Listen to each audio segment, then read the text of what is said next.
London, 1842. The grand ballroom of Lansdowne House gleamed under the light of 100 candles, illuminating the cream of society as they whirled across the polished floor. The season was at its height, and tonight's gathering promised to be the talk of the ton for weeks to come. Diana Fairfax stood near a column, observing the proceedings with barely concealed disdain. At 22, she was considered dangerously close to spinsterhood, a fate that concerned her not in the slightest. Her golden hair, which had earned her the nickname the Lioness among her small circle of friends, was arranged in an elegant style that complemented her emerald gown, a shade bolder than most young ladies would dare wear. "You appear ready to flee at any moment," came a familiar voice. Her cousin Elizabeth Harrington approached with 2 glasses of champagne, offering one to Diana. "How perceptive of you," Diana replied, accepting the drink gratefully. "These affairs grow more tedious each season. The same people, the same conversations, the same desperate mothers parading their daughters before eligible bachelors." Elizabeth sighed. "Not all of us have the luxury of your independence, Diana. Some of us must secure a suitable match." "Independence? Is that what you call my situation?" Diana's lips curved into a bitter smile. "My father's moderate fortune prevents me from starving, but hardly grants me the freedom I desire. Were I truly independent, I would be in Oxford studying alongside my brother, not trapped in these gilded cages they call ballrooms." Their conversation was interrupted by a sudden hush falling over the room. The crowd parted like the Red Sea, and Diana knew, without turning, who had arrived. "The Duke of Silvermere," Elizabeth whispered unnecessarily. Diana stiffened. Robert Ashworth, the 7th Duke of Silvermere, had a reputation that preceded him wherever he went. At 35, he was one of England's most powerful men and certainly its most arrogant. Rumour had it that Queen Victoria herself sought his counsel on matters of state, though Diana found that difficult to believe. What monarch would trust a man so cold? She turned slowly, determined to appear unimpressed by his entrance. The Duke cut an imposing figure as he moved through the room. Tall, broad-shouldered, with hair as dark as midnight and eyes the colour of a winter sky. His features were too harsh to be considered handsome by conventional standards. A strong jaw, high cheekbones, and a mouth that rarely smiled. Yet Diana could not deny the power of his presence. "They say he's in search of a wife this season," Elizabeth continued, her voice barely audible. "After that scandal with Lady Harwick last year, his sister convinced him it's time to settle down." Diana snorted. "What unfortunate creature would willingly tie herself to such a man? I pity the woman who becomes his duchess." "Many would consider it an honour," Elizabeth countered. "The Silvermere estates are among the finest in England, and his fortune is immense. And what good is a fortune when it comes with a master who demands absolute obedience?" Diana's voice rose slightly, drawing glances from nearby guests. She lowered it again. "I've heard how he treats his servants, his tenants. The man believes himself a law unto his own." As if sensing her criticism, the Duke's gaze swept the room and locked with Diana's. For a moment she forgot to breathe. Those pale eyes seemed to strip away her defences, examining her as one might a curious specimen. Then, unexpectedly, one corner of his mouth lifted in what might have been amusement. Diana looked away first, unsettled by the encounter. The evening progressed as such evenings typically did. Dancing, gossiping, the strategic forming and breaking of social alliances. Diana danced twice, both times with gentlemen she had known since childhood, and declined all other invitations. She was counting the minutes until she could reasonably depart when disaster struck.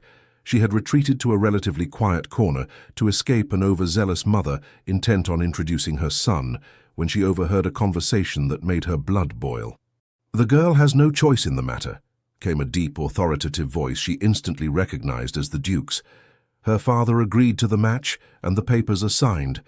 Whether she weeps or rejoices is immaterial." Diana peered around the potted palm concealing her position. The Duke stood with Lord Kensington, an elderly peer known for his conservative views. "The young these days have such strange notions," Lord Kensington replied. "My granddaughter speaks of love as if it were a prerequisite for marriage, rather than a possible outcome." The Duke's laugh was short and without humour. "Love is a poet's fancy, not the foundation of a successful union. Compatibility of rank, fortune, and bloodline, these are what matter. The Harcourt girl will learn that soon enough. Diana recognized the name immediately. Emily Harcourt was barely 18, sweet-natured and painfully shy.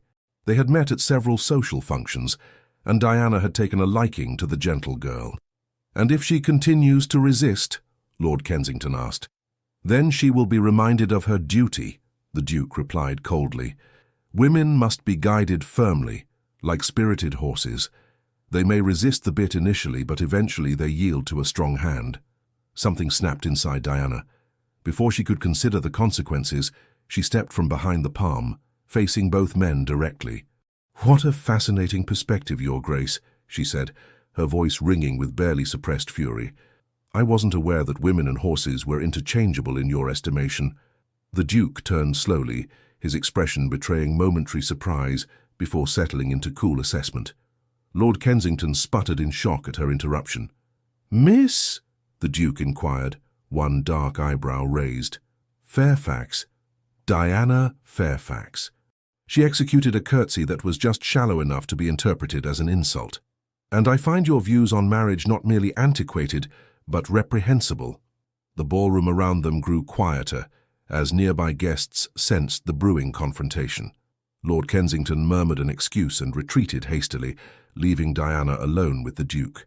"Miss Fairfax," he said, his voice deceptively soft, "you appear to have strong opinions on matters that do not concern you. When one man speaks of another human being as property to be managed, it concerns us all," Diana replied, her heart pounding wildly in her chest. She knew she was committing social suicide, but could not stop herself. "Emily Harcourt deserves better than to be bartered like cattle."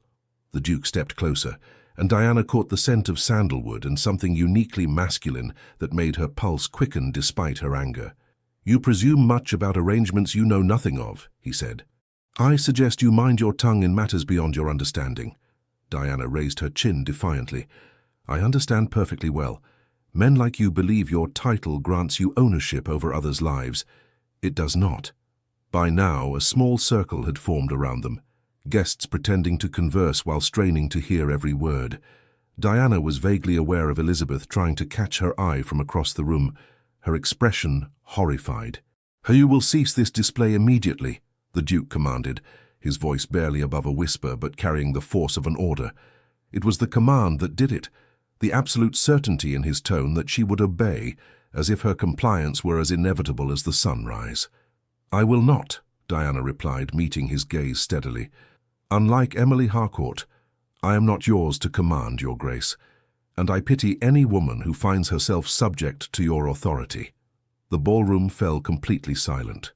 The Duke's face remained impassive, but something dangerous flashed in his eyes, not anger precisely, but a kind of predatory interest that sent a shiver down Diana's spine. Then, unexpectedly, he smiled. Not the tight social smile he had worn upon his arrival, but something darker, more genuine and infinitely more disturbing. "How fascinating," he said softly, his gaze never leaving hers. "A lioness among lambs." The intensity of his stare made Diana's cheeks flush hot, with a confusing mixture of anger and something else she refused to name. Her legs felt suddenly unsteady, and her heart raced so violently she feared it might burst from her chest. That single look conveyed something beyond words, a promise, a challenge, a claim, and for one terrifying moment, Diana felt as though the ground beneath her feet had disappeared entirely. Before she could respond, the Duke inclined his head slightly, a mockery of deference, and turned away, effectively dismissing her. The gesture was somehow more infuriating than any retort could have been. Diana stood frozen as whispers erupted around her. She had publicly challenged one of the most powerful men in England, and rather than crushing her as expected, he had looked at her with, what? Interest? Amusement? Desire? Whatever it was, Diana knew with absolute certainty that this encounter would not be their last. The Duke of Silvermere was not a man who forgave insults or forgot them. As she fled the ballroom minutes later, her reputation in tatters and her cousin's reproaches ringing in her ears, Diana could still feel the weight of his gaze upon her, stirring emotions she had never experienced before, emotions that both frightened and exhilarated her. The game, it seemed, had just begun. The scandal of Diana Fairfax's confrontation with the Duke of Silvermere spread through London society like wildfire. By the following afternoon, there was not a drawing room in Mayfair where the incident was not being dissected with relish. Diana sat in the morning room of her family's townhouse on Curzon Street, attempting to focus on her correspondence while ignoring the pounding headache that had plagued her since awakening. The previous night's events replayed in her mind with merciless clarity. "What were you thinking?" her father, Sir William Fairfax, demanded as he paced before the fireplace. A gentleman of moderate means and impeccable lineage, he had built a respectable career in diplomatic service before retiring to manage his modest estates. The Duke of Silvermere, of all people. You might as well have insulted the Queen herself. Diana set down her pen with careful precision. "I merely spoke the truth, father. The man was discussing poor Emily Harcourt as if she were a broodmare. And it was not your place to intervene." Sir William's face was flushed with frustration. "Heavens, Diana, you are 22, not some green girl who can be excused for impulsive behavior. What am I to do with you?" Before Diana could respond, the butler appeared at the doorway. "Lord and Lady Harrington request an audience, Sir William." Her father sighed heavily. "Show them in, Simmons." Moments later, Diana's aunt and uncle swept into the room, their expressions grave. Lady Harrington, her mother's younger sister, had always been a voice of moderation in family disputes. Today, however, she looked unusually serious. "William, Diana," she greeted them tensely. "We came as soon as we received your note." "Catherine, Edward," Sir William nodded. "Thank you for coming. As you've doubtless heard, Diana has placed herself at the center of a most unfortunate situation." Lord Harrington, a portly man with kind eyes, patted Diana's hand awkwardly. Now, let's not be dramatic. Young ladies have weathered worse scandals." "Not with the Duke of Silvermere," Lady Harrington said grimly. "William, you must understand, the Duke is not a man who tolerates public defiance. When Elizabeth told us what transpired," she shuddered delicately. "Has there been any response from Silvermere House?" Lord Harrington inquired. Sir William shook his head. "Nothing yet, though I've prepared a letter of apology." "I will not apologize," Diana interjected firmly. All three adults turned to stare at her. "I meant every word I said, and I would say it again." "You most certainly will not," her father exclaimed. "Diana, you cannot comprehend the damage you've done. The Duke's influence extends far beyond social circles. With a word, he could ruin your brother's prospects at Oxford, dash my hopes for the land purchase in Kent.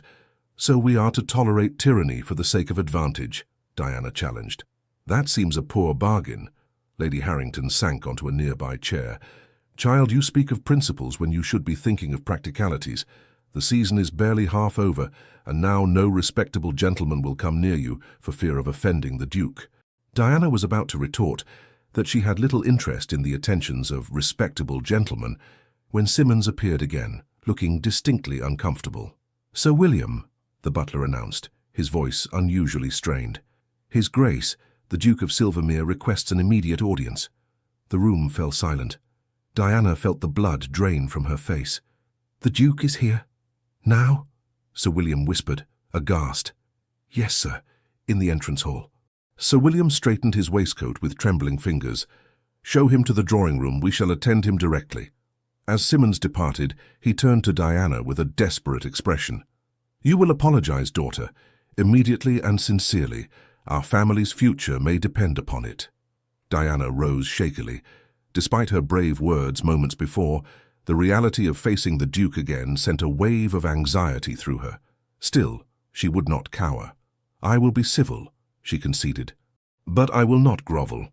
The drawing-room of the Fairfax townhouse, while tastefully appointed, paled in comparison to the grandeur the Duke surely enjoyed at his own residences.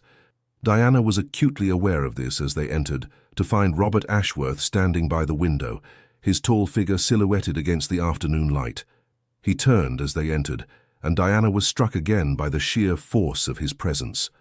Today he wore a perfectly tailored dark blue coat that emphasized the breadth of his shoulders, a gold waistcoat, and buff trousers. His cravat was tied with elegant simplicity, and a single diamond pin was his only adornment. He looked, Diana thought unwillingly, like a man who had no need to prove his worth through ostentation. "Your Grace," Sir William bowed deeply. "This is an unexpected honor." The Duke's gaze swept past him, past Lady and Lord Harrington, to settle on Diana with unnerving intensity. "Sir William," he acknowledged with a slight inclination of his head. "Lady Harrington, Lord Harrington, Miss Fairfax." Her name on his lips sent an inexplicable shiver through Diana. She cursed without meeting his eyes.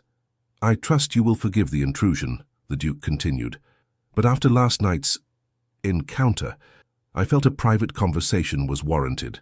Sir William hastened to respond. "Of course, Your Grace, my daughter deeply regrets—" "Actually," the Duke interrupted smoothly, "I would prefer to speak with Miss Fairfax alone." A shocked silence followed his request. Propriety demanded that an unmarried woman never be left unchaperoned with a gentleman, particularly one with the Duke's reputation. That would be most irregular, Your Grace," Sir William stammered. "With the door open, naturally," the Duke clarified, a hint of amusement in his voice. "I assure you, Sir William, your daughter's reputation is safe with me.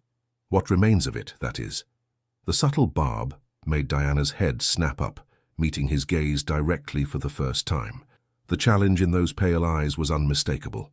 "I have no objection," she said, before her father could refuse again. "Father, Aunt, Uncle, please allow us a moment." After further protests and assurances, the three reluctantly withdrew to the hallway, leaving the drawing-room door conspicuously ajar. Diana could practically feel their anxiety radiating through the opening. For several long moments after they departed, the Duke said nothing, merely studying her with that same unsettling intensity he had displayed the previous night. Diana refused to fidget under his scrutiny, though her heart pounded traitorously. "You are either very brave or very foolish, Miss Fairfax," he finally said, his deep voice deceptively casual. "I've found those qualities are often indistinguishable, Your Grace," she replied. The corner of his mouth twitched. "Indeed." He moved away from the window, approaching until he stood just beyond the bounds of propriety. "Do you know why I'm here?" Diana lifted her chin slightly. "To demand an apology, I presume, or to threaten my family with ruin. Is that what you think of me?" The question seemed genuinely curious rather than offended. "I think you are a man accustomed to having his will obeyed without question," Diana answered honestly. "And I defied you publicly." He studied her for another long moment. "You misunderstand the situation between myself and Miss Harcourt." This was not what Diana had expected. "I heard what you said quite clearly, Your Grace. You heard a fragment of a complex arrangement and leapt to conclusions that suited your preconceptions," he corrected. "Emily Harcourt's father approached me 6 months ago, desperate for assistance. His estates are heavily mortgaged, his investments have failed, and his creditors are circling. He offered his daughter's hand to my younger cousin, Lord Edmund Russell, in exchange for my financial intervention." Diana frowned, confused by this revelation. "And you agreed to this bargain?" "I agreed to settle his most pressing debts and restructure the remainder, yes. In return, Lord Harcourt promised his daughter to my cousin, who has admired her from afar for nearly a year." "That doesn't change the fundamental issue," Diana insisted, though with less certainty than before. "Emily is still being traded like property." The Duke sighed, a surprisingly human gesture from such a formidable figure. "Miss Fairfax, the match would save her family from destitution and provide her with security. My cousin is young, reasonably handsome, and completely besotted with her. There are far worse fates for a gentlewoman in her position." "Yet she resists," Diana pointed out.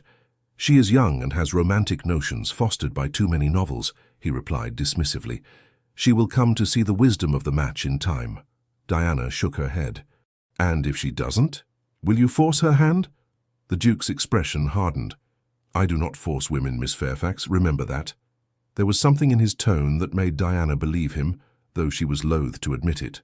"Why are you telling me this?" she asked. "You owe me no explanations."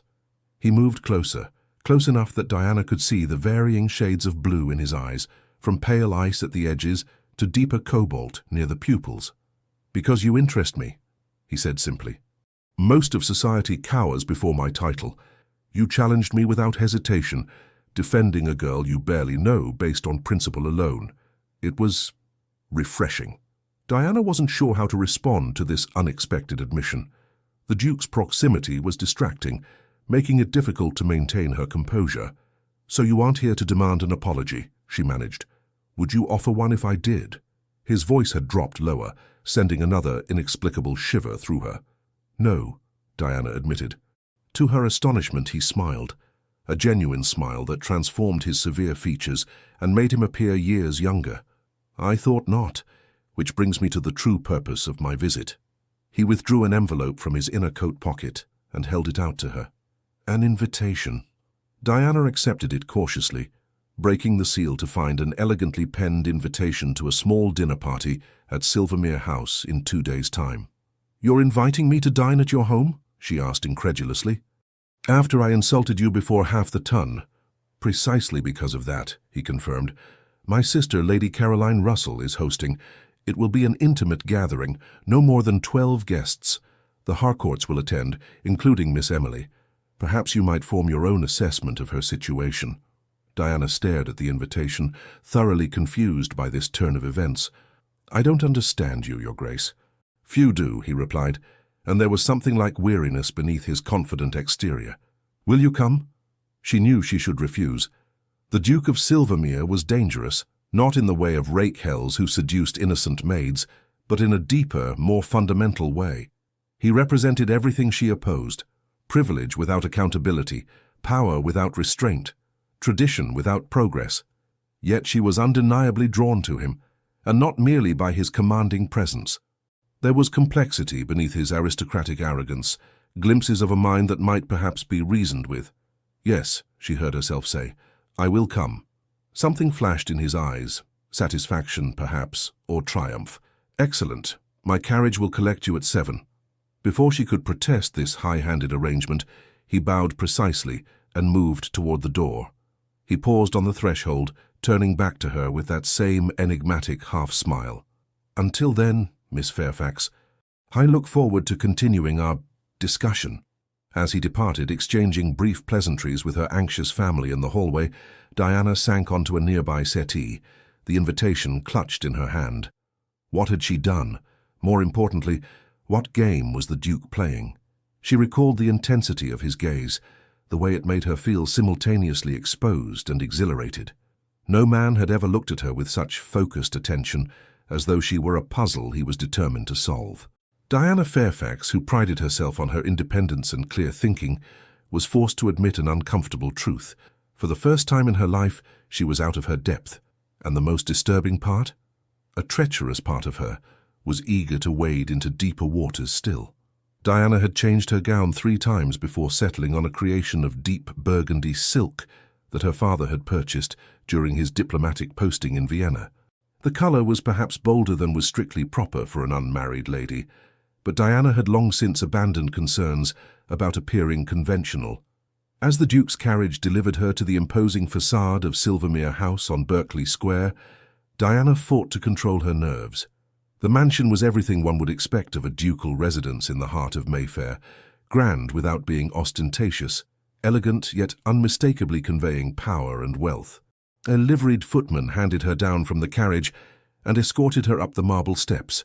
The entrance hall beyond was illuminated by a magnificent crystal chandelier, beneath which stood a woman Diana instantly recognized from her resemblance to the Duke, the same striking blue eyes, though set in a much warmer countenance.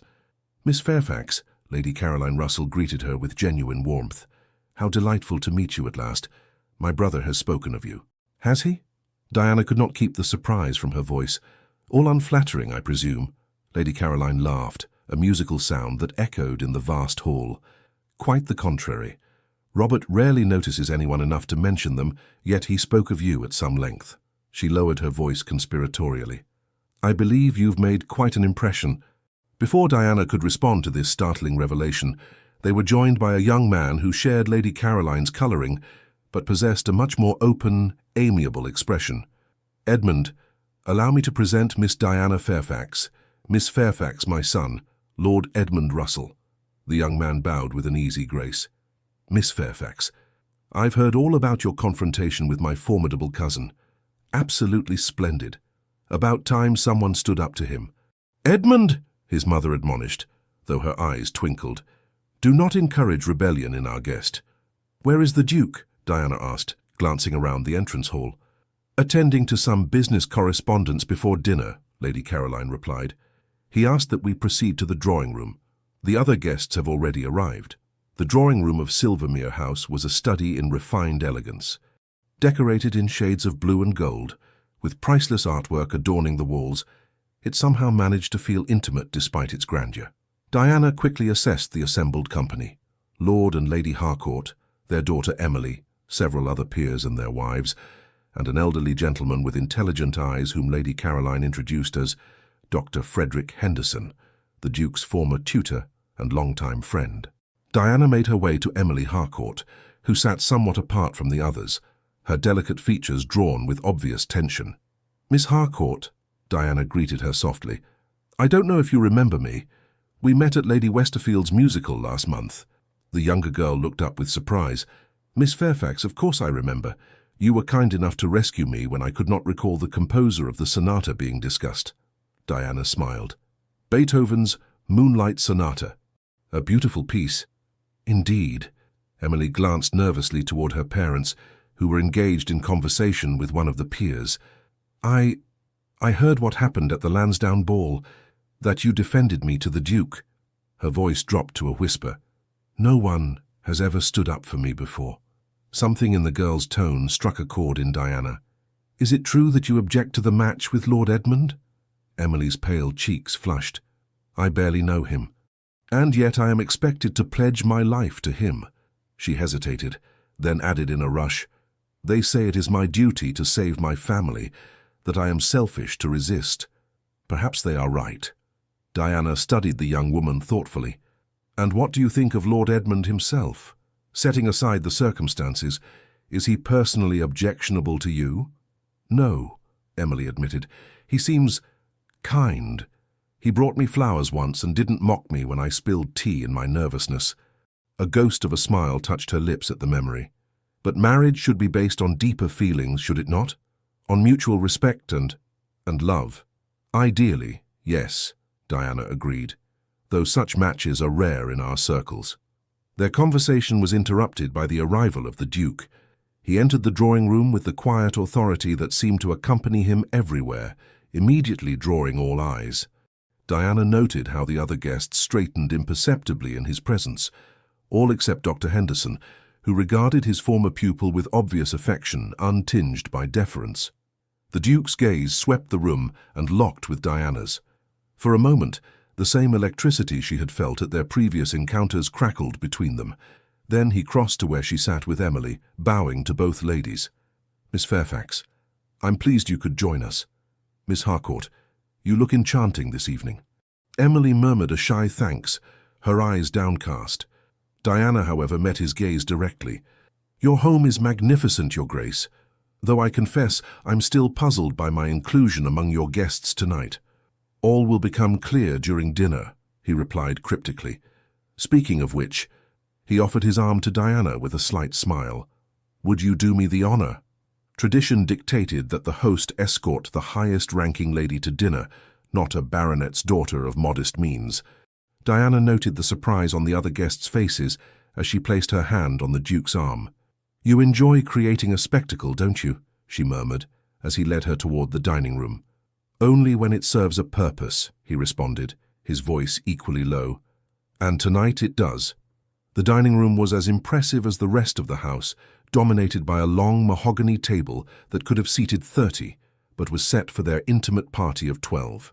Diana found herself placed at the Duke's right hand, a position of honor that drew speculative glances from the company. Across from her sat Lord Edmund, with Emily Harcourt beside him. As the first course was served, Diana observed the young couple surreptitiously. Lord Edmund made several gentle attempts to engage Emily in conversation, his manner respectful and attentive. The girl responded hesitantly at first, but gradually seemed to relax in his company. "You're watching them closely," the Duke noted, his voice pitched for Diana's ears alone. She turned to him, surprised by his perception. "I'm concerned for her happiness." "As am I," he replied, which was not the answer Diana expected. "Contrary to what you may believe, Miss Fairfax, I do not delight in forcing unhappy matches."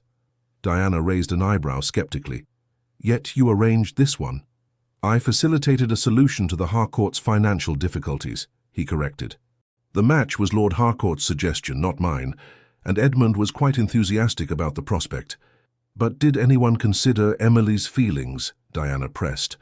The Duke's expression remained impassive, but something flickered in his eyes. That is partly why you are here tonight. Observe them, Miss Fairfax. Tell me what you see. Puzzled by his request, but intrigued nonetheless, Diana turned her attention back to Emily and Lord Edmund. As the dinner progressed, she noticed subtle changes in their interaction. Emily's responses became more animated, her shy smiles more frequent. When Lord Edmund leaned closer to share some observation that made her laugh softly, a genuine warmth suffused her features. They could suit, Diana admitted reluctantly, given time and proper acquaintance. But that doesn't justify the arrangement, the Duke finished for her. Perhaps not. But consider the alternatives, Miss Fairfax. Without intervention, the Harcourts would lose everything. Emily would be forced to seek employment as a governess or companion, positions that often lead to far greater suffering than an arranged marriage to a kind young man of means. Diana frowned. That may be true, but it doesn't make the current system just. Women should have more options than merely choosing which form of dependency to accept. To her surprise, the Duke did not immediately dismiss her argument.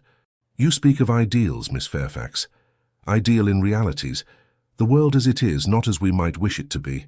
Nothing changes if we all accept that philosophy, Diana countered. The world remains unjust because those with the power to change it refuse to do so. An interesting perspective, he murmured. Tell me, what would you do in my position? The question caught Diana off guard. She considered it seriously, aware that he was watching her with that same intense focus she found so unsettling. I would ensure Emily and Lord Edmund have adequate time to become acquainted before any formal engagement, she said finally. If, after a reasonable period, she remains opposed to the match, I would find another solution to the Harcourts' financial troubles, one that doesn't require bartering their daughter. And what might that solution be? Diana hesitated. I'm not familiar enough with their circumstances to say precisely. Perhaps a long-term loan with favourable terms, secured against their estates. The Duke nodded thoughtfully. A reasonable approach. In fact, it's not dissimilar to what I've already arranged. What do you mean? He took a sip of wine before answering. The formal engagement between Emily and Edmund has been delayed for 6 months, during which time they will be permitted to become better acquainted through properly chaperoned outings. Meanwhile, I've restructured Lord Harcourt's debts to prevent immediate foreclosure. Diana stared at him in astonishment. But at the Lansdowne ball you said— I said the papers were signed, he confirmed. The financial arrangements, not a marriage contract. And I said her father had agreed to the match, which he has. I never claimed the matter was settled beyond possibility of alteration. You deliberately misled me, Diana accused, though her indignation was tempered by confusion. I expressed myself in terms that Lord Kensington would understand and approve, the Duke corrected. Had you not been eavesdropping, you would have heard the full explanation I offered him later. Diana felt a flush of embarrassment creep up her neck. Why didn't you explain this when I confronted you? The Duke's mouth curved into that enigmatic half-smile. Would you have believed me, or would you have dismissed any explanation as the self-serving justification of a tyrant? Diana opened her mouth to protest, then closed it again. He was right. In that moment of righteous anger, she would not have accepted any defense he offered. So the entire confrontation was based on a misunderstanding, she said slowly. Not entirely, he replied. Your assessment of my character was quite clear and not wholly inaccurate. I'm accustomed to command, Miss Fairfax. I do expect obedience from those under my authority. The difference lies in how I exercise that authority. Before Diana could respond, Lady Caroline signalled for the ladies to withdraw, leaving the gentlemen to their port and cigars. As they settled in the drawing-room, Diana found herself the object of curious glances and hushed speculation. Lady Harcourt approached, her manner cool but not openly hostile. Miss Fairfax, I understand you took an interest in my daughter's welfare at the Lansdowne ball. Diana straightened her spine. I spoke in haste, Lady Harcourt, without full understanding of the situation. If my words caused offence, I apologize. The older woman studied her for a moment. My daughter tells me you've been kind to her. She has few friends in society. Her shyness makes it difficult for her to form attachments. She hesitated, then added more softly, I want her to be happy, Miss Fairfax. Whatever you may think, no mother wishes to see her child suffer. Of course not, Diana agreed, somewhat chastened by the woman's evident sincerity. And I believe Lord Edmund seems genuinely fond of her. He is a good young man, Lady Harcourt nodded, not unlike his father was at that age. The Russell men may appear stern, but they are steadfast and honourable. Diana was saved from having to respond to this oblique reference to the Duke by Emily herself, who approached tentatively. Miss Fairfax, might I speak with you privately? The girl asked, glancing nervously toward her mother. Lady Harcourt hesitated, then nodded.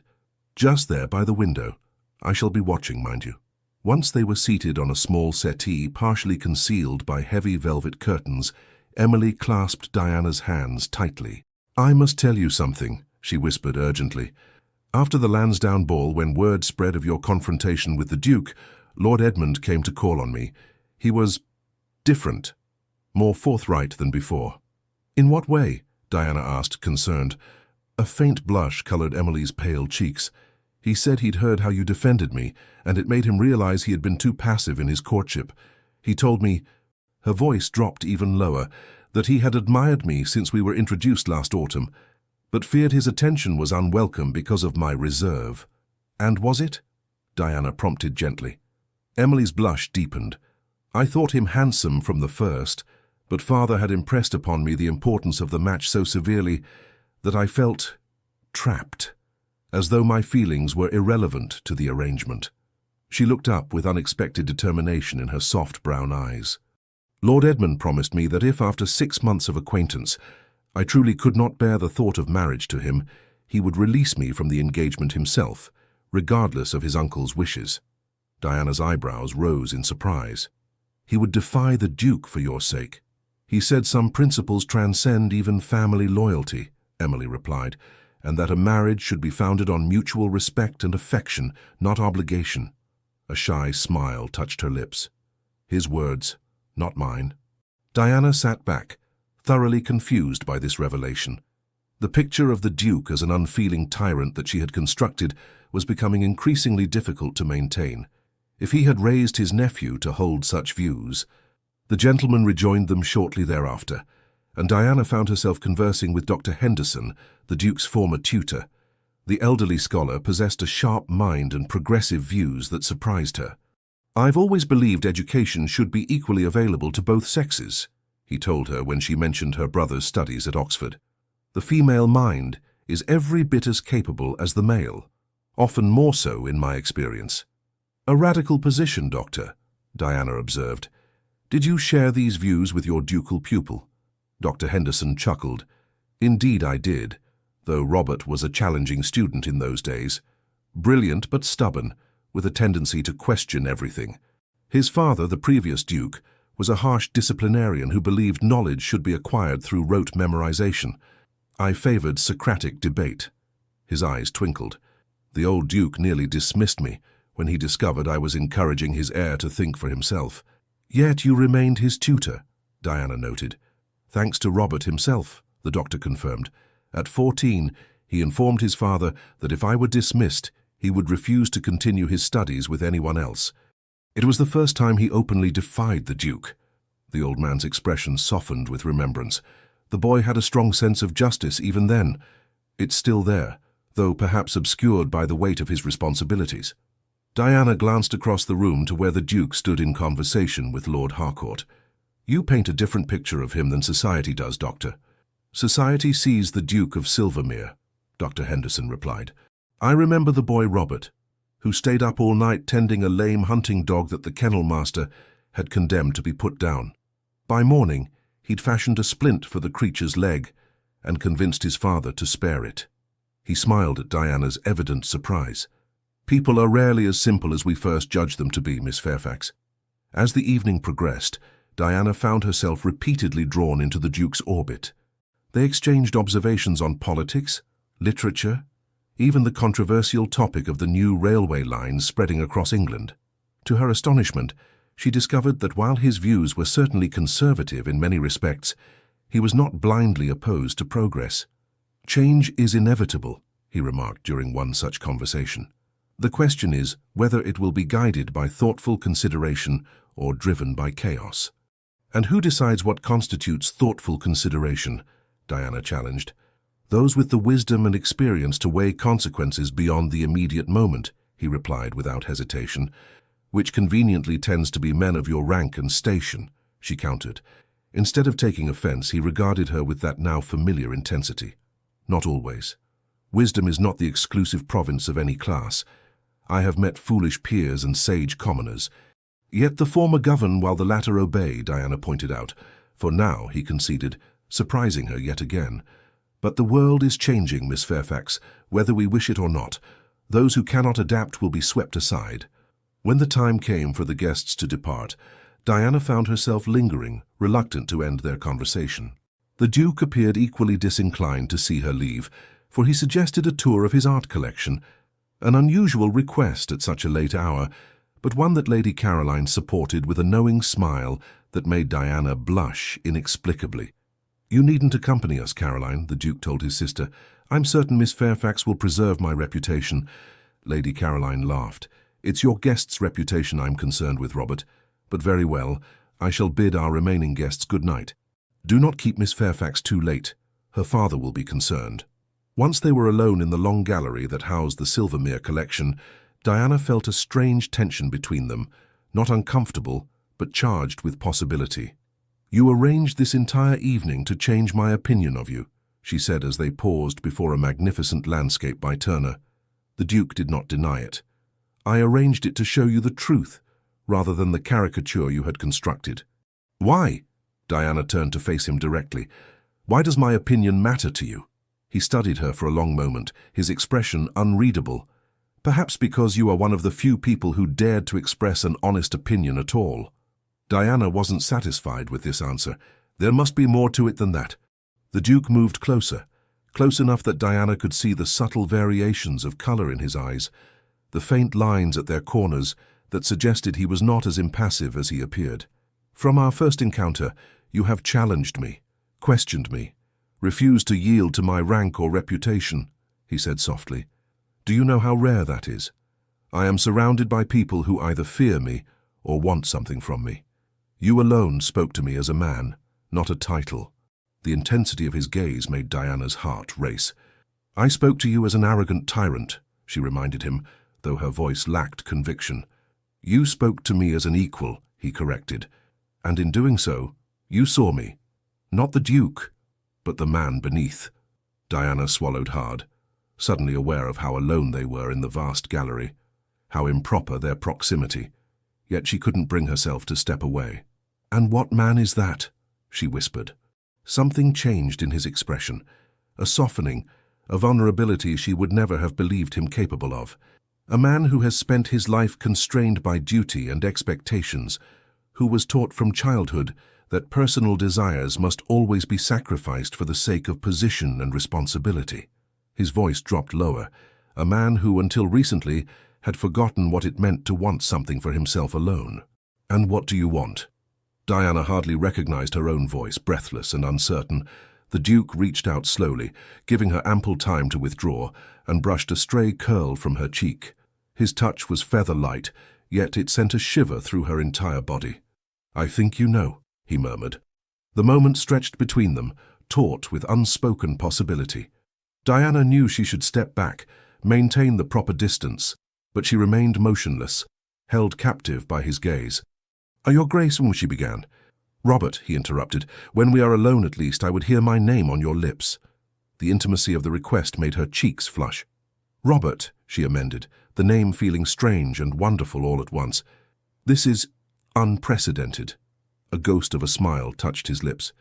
In my experience, unprecedented events are often the most significant. Diana gathered her courage. What exactly are you proposing? At this moment, nothing improper, he assured her, though the heat in his eyes suggested otherwise. But I would like permission to call on you tomorrow, properly, with your father's knowledge and consent. To what end? Diana pressed, needing clarity. To better acquaintance, he replied, to discovering whether this connection between us might develop into something more lasting. Diana's mind raced. The Duke of Silvermere, Robert, was effectively declaring his interest in courting her. It was beyond anything she could have imagined when she confronted him at the Lansdowne ball. The practical considerations alone were staggering. The social gulf between them was vast. Society would be scandalized. Some would claim she had entrapped him. And yet, there was something between them, an understanding, a recognition that transcended conventional courtship. When he looked at her, Diana felt truly seen for perhaps the first time in her life. "My father will think you've taken leave of your senses," she said finally. Robert's smile widened. "Possibly, but I believe he will consent nonetheless." "You seem very confident," Diana observed, regaining some of her usual spirit. "In some things," he agreed, "but not in your answer. Will you receive me, Diana?" The sound of her given name on his lips sent another shock through her system. It was forward, improper, and thrilling. "Yes," she heard herself say, "yes, I will receive you." The smile that illuminated his features transformed him completely, erasing years of reserve and restraint. In that moment, Diana glimpsed the man Dr. Henderson had described, the boy with a sense of justice and compassion beneath the ducal mantle. "Then I shall call at 2 tomorrow," he said, "and now, reluctantly, I must return you to your father's house before your reputation is beyond salvaging." As they walked back toward the entrance hall, Diana felt as though she were moving through a dream. Everything had changed in ways she could not have anticipated. The Duke, Robert, was not the villain she had believed him to be, nor was she immune to his particular form of magnetism. "One question," she said, as they reached the foot of the grand staircase. "That look you gave me at the Lansdowne ball after I defied you. What did it mean?" Robert paused, considering her question with characteristic thoroughness. "Recognition," he said finally. "I recognize something in you that I had been searching for without knowing it." His eyes held hers. A spirit that would not yield to intimidation. A mind that would challenge my own. A heart that might, in time, beat in rhythm with mine. The poetic sentiment, so unexpected from such a seemingly pragmatic man, left Diana momentarily speechless. Before she could formulate a response, Lady Caroline rejoined them, effectively ending their private conversation. But as the Duke handed her into his carriage for the journey home, his fingers lingered against hers for a heartbeat longer than propriety allowed. In that brief touch, Diana felt the promise of something she had never sought, but suddenly found herself longing for with unexpected intensity. The game had indeed begun, but it was no longer one of opposition. It had transformed into something far more dangerous and exhilarating, a dance of hearts that could lead to either transcendent joy or devastating heartbreak. And Diana, who had always prided herself on her independence, was no longer certain which outcome she feared more. The weeks that followed transformed Diana's life in ways she could never have anticipated. True to his word, Robert called upon her the next day, formally requesting Sir William's permission to court his daughter. Her father's astonishment had quickly given way to barely concealed delight at the prospect of such an advantageous connection. Society's reaction was predictably tumultuous. Some declared it a romantic triumph, the cold Duke finally touched by love. Others whispered of scandal and impropriety, suggesting Diana had somehow engineered the situation to her advantage. The most vicious rumors implied that she had compromised herself to secure his interest, a notion so absurd that Diana might have laughed had it not been so insulting. Through it all, Robert remained steadfast. He escorted her to the theatre, to musical evenings, to carefully selected social gatherings where his presence ensured she was treated with respect, if not genuine acceptance.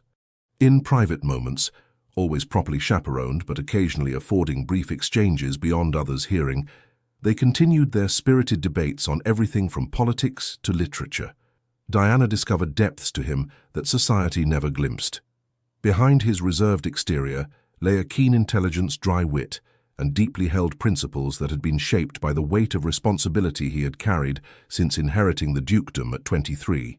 Today they were walking in the gardens behind Silvermere House, Lady Caroline following at a discreet distance that allowed for conversation without compromising propriety. Edmund tells me Emily smiled throughout their entire ride in the Row yesterday, Robert remarked. It appears your assessment was correct. Given time to become acquainted properly, they suit very well. Diana nodded, pleased by this development. Emily confided that she finds him unexpectedly charming when he forgets to be nervous in her company. I believe there may be genuine affection developing between them. Thanks in no small part to your intervention, Robert acknowledged. Had you not challenged me so publicly, I might not have recognized the need to adjust my approach. Diana raised an eyebrow. Are you actually admitting that you were wrong? I'm admitting that your perspective had merit, he corrected with a hint of his old arrogance. Not quite the same thing. She laughed softly. Heaven forbid the Duke of Silvermere should acknowledge error. The man Robert, however, is not above such admissions, he said more seriously, at least not to you. His words stirred that now familiar warmth in Diana's chest. Over the past weeks, she had become increasingly aware of the distinction he drew between his public persona and the private self he revealed only to her. It was a privilege she had come to treasure. They walked in comfortable silence for a moment before Robert spoke again. I've received word that Lord Blackwell has been spreading particularly malicious rumors regarding our association. Diana sighed. I expected as much. He was among my most persistent suitors before you and I. She fumbled for the appropriate term to describe their relationship, which still lacked formal definition. Before I claimed your attention, Robert supplied smoothly. His wounded pride seeks vengeance. His wounded pride never had any chance of success, Diana corrected firmly. Lord Blackwell represents everything I find distasteful in the modern gentleman, superficial charm concealing a complete lack of substance. Robert's expression softened in that way that made Diana's heart flutter traitorously. And what do you find in me, Diana? I wonder. She glanced away, suddenly shy despite their growing intimacy. You know very well what I think of you. I know what you thought of me when we first met, he countered. I'm less certain of your current assessment. Diana stopped beside a marble fountain, gathering her courage. I think you are complex, more so than I initially believed. You can be authoritative to the point of arrogance, yet you listen when challenged. You uphold tradition, yet you're not blind to the need for progress. She met his gaze directly. You are not the villain I painted you to be, nor are you the paragon your position might suggest. A fair evaluation, he acknowledged. And does this complex, imperfect man hold any place in your regard? The directness of the question made Diana's cheeks flush. You know he does. Robert moved closer, close enough that Diana could smell the now familiar scent of sandalwood that clung to his clothing. I would hear it spoken, he said softly. After all, you once declared quite publicly that you pitied any woman subject to my authority. Diana winced at the memory. I was wrong, she admitted. Not about all men of your rank and station, perhaps, but about you specifically. She took a deep breath. You have shown me consideration and respect. You have listened to my opinions, even when they differed from your own, and you have never once attempted to subjugate my will to yours. I would not wish to change the very qualities that drew me to you, he said, his voice deepening. Your spirit, your independence, your unwillingness to yield to intimidation, these are precious to me. Diana's heart pounded so loudly she was certain he must hear it.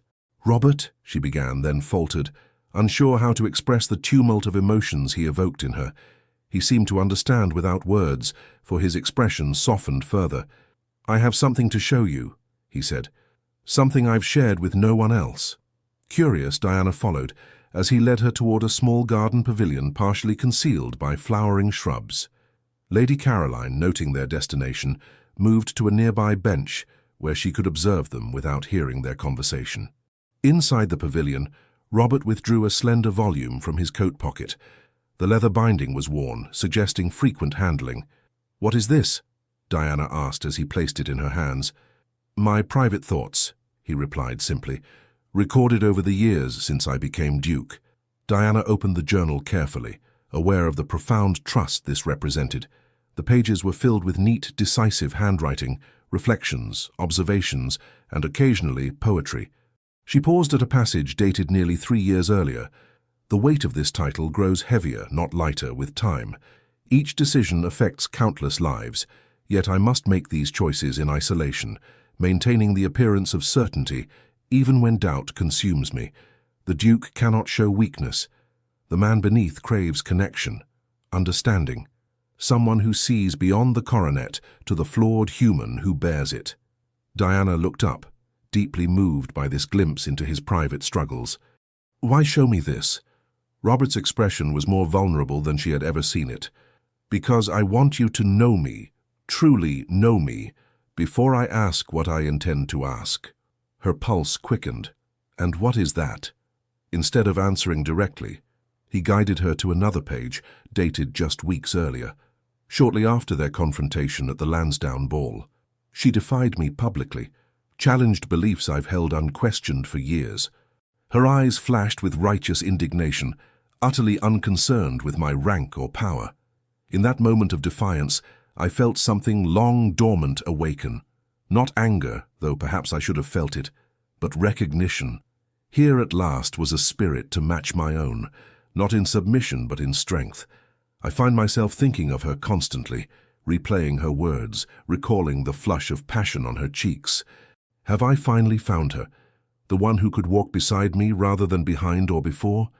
The one who would neither bow to my title nor be crushed by its weight? Diana's hands trembled slightly as she read the words. They echoed her own confused emotions following their first encounter, the inexplicable connection, the sense of recognition that had transcended her initial judgment of him. "Robert," she whispered, "I don't know what to say." He took the journal gently from her hands, closing it before meeting her gaze with unwavering intensity. "Say that you understand what I'm offering, not merely the position or the privilege, but myself, the man, not the Duke. Say that you might consider accepting despite all the complications such an alliance would entail." Diana's mind raced. He was speaking of marriage, a possibility she had begun to consider in recent weeks, but had not dared articulate even to herself. The practical barriers were formidable. As Duchess, she would be subject to expectations and constraints that ran counter to everything she had valued in her independent life. "I would not be a conventional Duchess," she said finally. "I cannot promise to subjugate my opinions or principles for the sake of position." "I would not ask it of you," he replied without hesitation. "Indeed, it would be a profound disappointment if you did. What I need is not a decorative consort but a partner, someone who will challenge me when necessary, support me when appropriate, and always speak truth even when I may not wish to hear it." The sincerity in his voice was unmistakable.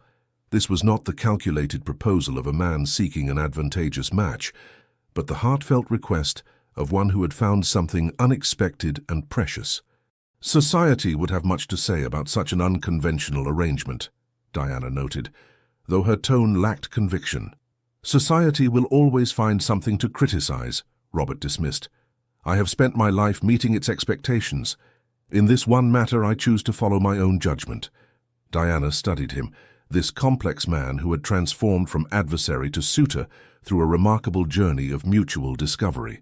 The Duke of Silvermere still possessed the authority and pride that had initially repelled her, but she now understood the weight of responsibility that had shaped those qualities. Moreover, she had glimpsed the man beneath, thoughtful, principled, and capable of growth. More significantly, she had discovered her own feelings that had evolved from antagonism to respect to something far deeper and more profound. When had it happened? Perhaps during their spirited debates, or in those moments when his guard lowered and he showed her glimpses of the boy Dr. Henderson had described, or in the countless small ways he had demonstrated his regard for her mind as well as her person. "You haven't actually asked me anything yet," she pointed out, a hint of her characteristic spirit returning despite the emotional intensity of the moment. A genuine smile transformed his features, that rare, unguarded expression that made him appear younger and more approachable. "Ever precise, Miss Fairfax." He took her hand in his touch warm and steady. "Diana, would you do me the honor of becoming my wife? Not because I am a duke or you are a suitable match, but because we have found in each other something neither of us expected to find. A meeting of minds, a recognition of spirits, perhaps even," he hesitated briefly, "a joining of hearts." The words were spoken with such sincerity that Diana felt tears prick at the corners of her eyes. Here was no command, No assumption of compliance, but a genuine question asked by a man who, for perhaps the first time in his adult life, was uncertain of the outcome. In that moment, Diana realized that the journey from their first contentious meeting to this quiet pavilion had changed not only her understanding of him, but her understanding of herself. She had always defined her identity in opposition to conventional expectations, refusing to bow, to submit, to conform. But true independence, she now recognized, lay not in reflexive defiance, but in the courage to choose one's own path, even when that path surprised oneself. "Yes," she said finally, her voice strong despite the emotion constricting her throat. "Yes, Robert, I will marry you." The transformation that came over his face was remarkable: joy, relief, and something deeper that made Diana's heart race. He raised her hand to his lips, pressing a fervent kiss to her knuckles that sent a shiver of anticipation through her body. "You have made me happier than I dared hope possible," he murmured against her skin. Diana smiled, feeling lighter than she had in years. "I believe I may have done the same for myself." The sound of Lady Caroline's discreet cough from outside the pavilion reminded them of propriety's constraints. With obvious reluctance, Robert released Diana's hand, though his eyes still held hers with an intensity that promised much for their future. "Shall we share our news with Caroline?" he suggested. "She has been insufferably smug about her matchmaking instincts since the night of the dinner party." Diana laughed softly. "I suppose she deserves some credit. Without her invitation, we might still be adversaries." "I think not," Robert replied, with unexpected certainty. "Some connections, Diana, are inevitable. Had we not met at the Lansdowne ball, fate would have found another opportunity." He offered his arm with a formality belied by the warmth in his eyes. "I believe we were destined to challenge each other, from the moment you were born with that remarkable spirit, and I with my stubborn pride." As they emerged from the pavilion to share their news with an obviously delighted Lady Caroline, Diana reflected on the extraordinary journey that had brought them to this point. From a heated confrontation born of misunderstanding to a partnership founded on mutual respect and growing affection, it was a transformation neither could have anticipated. The Duke of Silvermere had not changed entirely.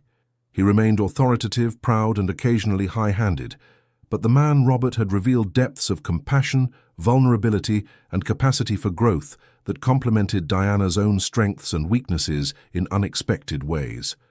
And Diana, who had once declared she pitied any woman subject to his authority, had discovered that love did not require submission, but rather created a new kind of freedom, the freedom to be fully herself, recognized and valued for the very qualities that had once set her apart. As they walked back toward the house, their future stretching before them with all its challenges and promises, Diana felt Robert's hand close over hers where it rested on his arm, a gesture both protective and equalizing. "You realize," she murmured, "that I shall continue to challenge you when I believe you're wrong." "I would expect nothing less," he replied, the corner of his mouth lifting in that half-smile she had come to cherish. "Indeed, I shall rely upon it." In that simple exchange lay the foundation of their uncommon union.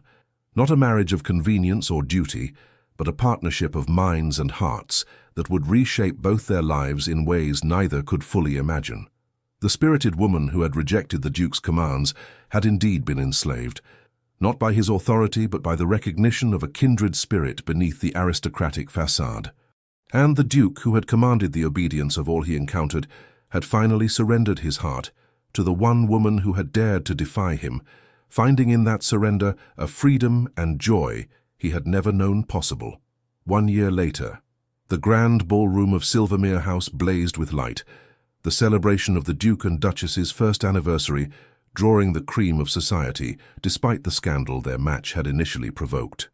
Diana stood near the same spot where Robert had once discussed Emily Harcourt's fate, observing the gathering with a smile of satisfaction. Emily herself, now Lady Edmund Russell following her spring wedding, danced with her husband, her former shyness replaced by quiet confidence. Lord and Lady Harcourt, their financial situation stabilized through Robert's intervention, conversed comfortably with other guests, the shadow of impending ruin long dispelled.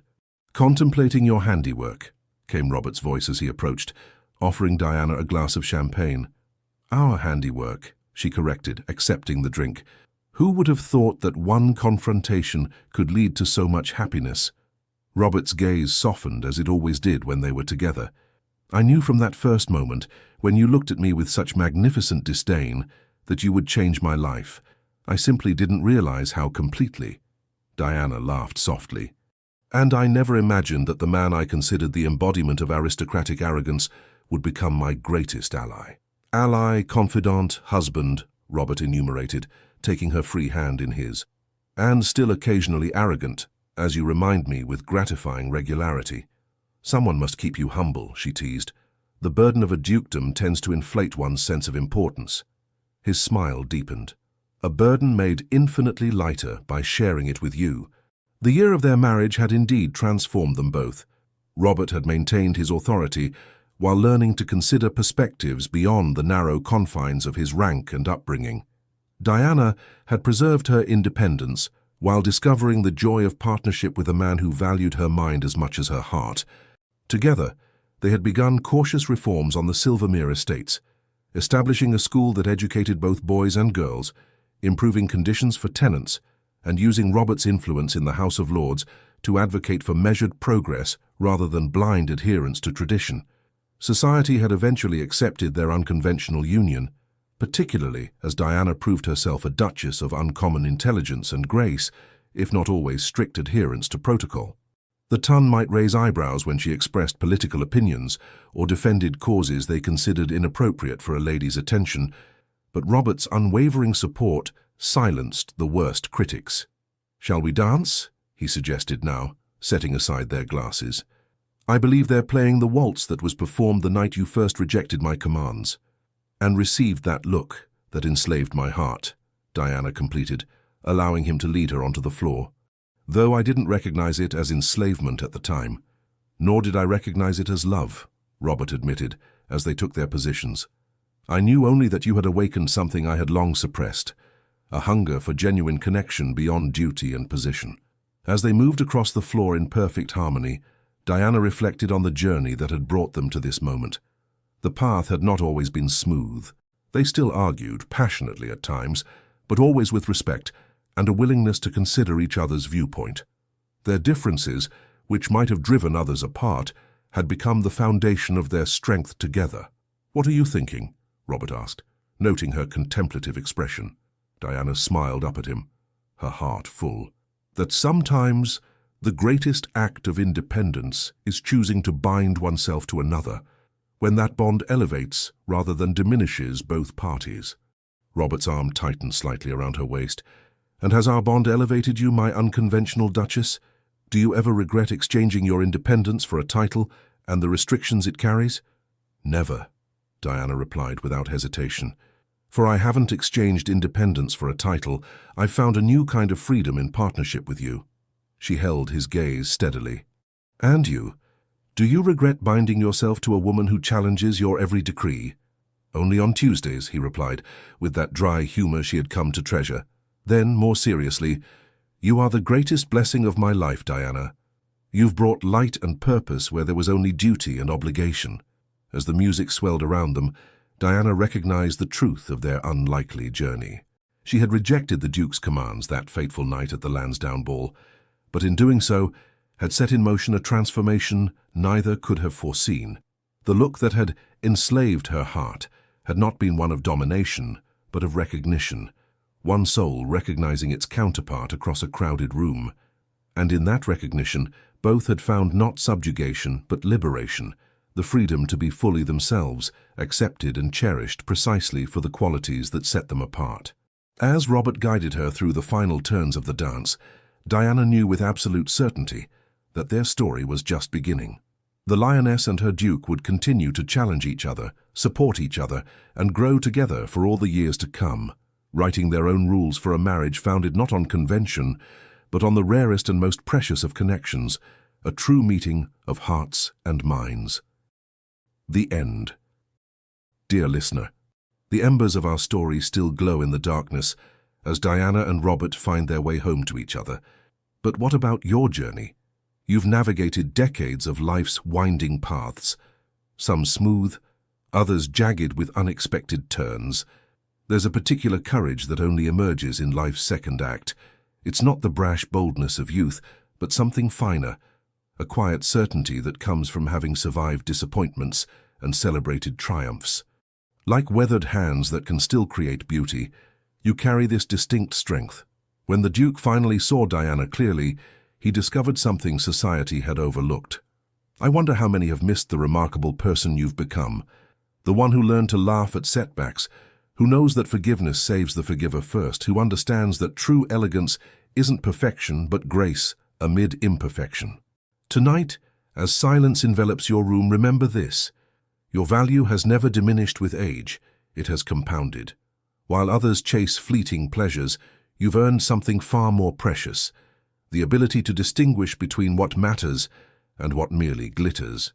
Your hands may bear the marks of time, but they're all the more beautiful for having held others through grief, applauded others' successes, and created moments of meaning.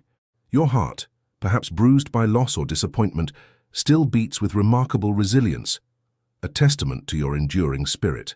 When sleep evades you, know that the darkness holds no power over a soul that has learned to find light within itself.